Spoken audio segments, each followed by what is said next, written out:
I'm Brock Davidson from Brock's Performance, here with Nate Kern, multi-time regional and national champion in the CCS series. He's going to tell us a little bit about his experiences with the BST Carbon Fiber wheels.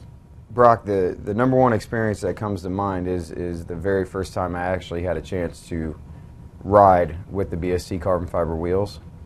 Instantly, I had to change my riding style because it takes half the muscle memory to turn my BMW S1000RR. So I guess what you're saying, Nate, is when with the lighter wheels, there's just not as much effort going into a corner. Coming out of it also, I mean, can you maybe elaborate a little bit more? Correct, especially with a leader bike. The 1000cc leader bikes across the board have heavier cranks than any other race bike on the track. And to be able to counteract the inertia, the rotational force of that crank standing an S1000RR up from full lean angle, or to go back completely to the other, from right knee to left knee, completely across the track, the BST wheels just make life a lot easier and make it turning the S1000RR.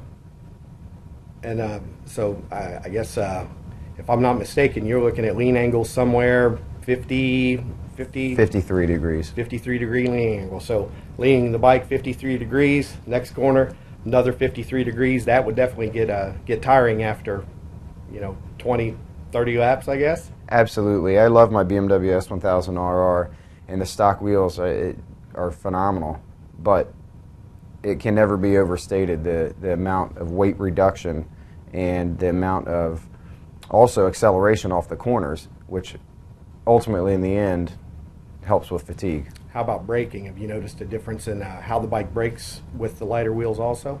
Correct. Braking at lean angle, any degree of lean and any percentage of brake is trail braking. So to trail brake with the BST carbon fiber wheels allows just a lot less counter steering force.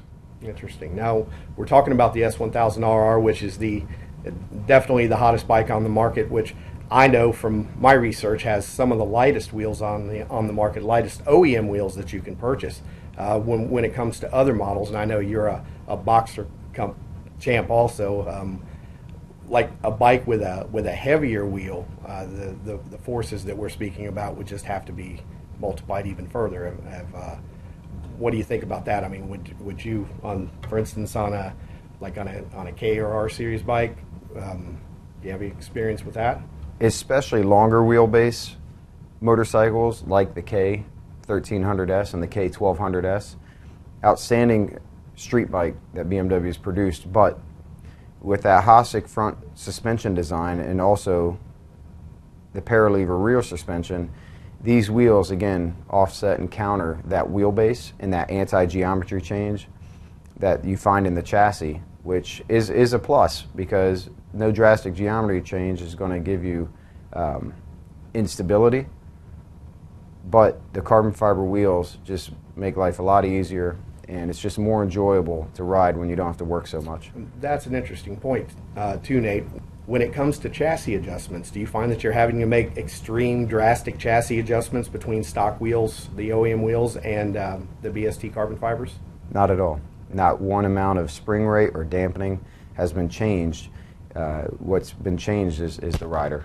You have to truly realize that you know instantly you're on these wheels as soon as you leave the garage area or your pit area. As soon as you even engage the drivetrain, any amount of lean lets you know that, whoa, okay, I need to back off that muscle memory. So you just basically wait a little bit longer before you lean into a corner? No, just little inputs. Not big inputs, not a lot of core strength.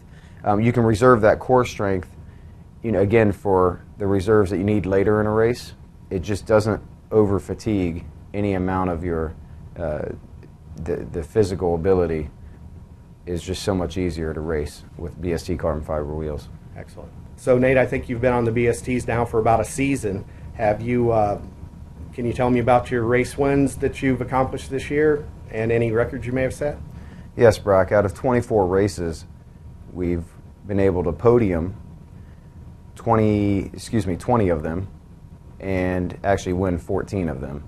But the one that sticks out the most is how how much easier it was to set the overall lap record at Roebling Road Raceway in the Championship Cup Series. The half second needed to absolutely, a half second over the previous lap record instantly on. That's huge in road racing, isn't it? Yes, sir. And as far as overall improvement, if I had to, if somebody, a road racer, a track day guy came up to me and said, hey, what are these wheels worth? Can I safely and honestly tell them, you're looking at about a half a second improvement per lap? Half a second on average improvement per lap, but the safest thing that you can tell the rider is that there's less multitasking. There's less multitasking in regards to having to turn their motorcycle on a racetrack. Less fatiguing. Correct. Excellent. Well, there you have it. We've got Nate Kern here. He has a national championship, set track records at Roebling Road. This man has done it. He's used BST Carbon Fiber wheels to do exactly what myself and the folks at BST look for championship quality racers to do. He's gone out and proven the results of these wheels instead of having somebody like myself up here just telling you about it. He's lived it. Thanks a lot, Nate. Thank you.